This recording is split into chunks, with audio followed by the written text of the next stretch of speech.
Hai, saya Amir Hadari, pemenang utama Smart & Win. Bila nak pergi travel, biasanya ada tak rutin yang selalu dibuat sebelum bertolak?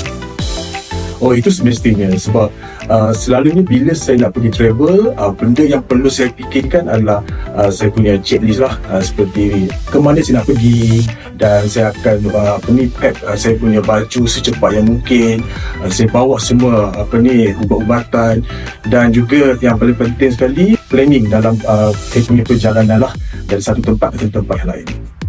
Setiap kali travel, ada barang-barang ke yang wajib kena bawa sekali? Sebab saya suka bergambar, okay? Jadi saya akan menggunakan saya punya phone dan juga saya punya power bank, okay? Untuk saya merakam segala memori saya di satu tempat lah. Dan yang paling penting sekali, saya akan bawa saya punya beg galas. Semua segala barang peralatan saya akan letak dekat situ, sebab kadang-kadang saya ni pelupa sikit. So beg itu adalah sebagai saya punya tempat keselamatan untuk saya simpan semua barang. Penting ke untuk kita ada perlindungan masa travel macam Tripcare 360 Takaful, dan pernah tak terfikir situasi yang mungkin memerlukan perlindungan macam tu?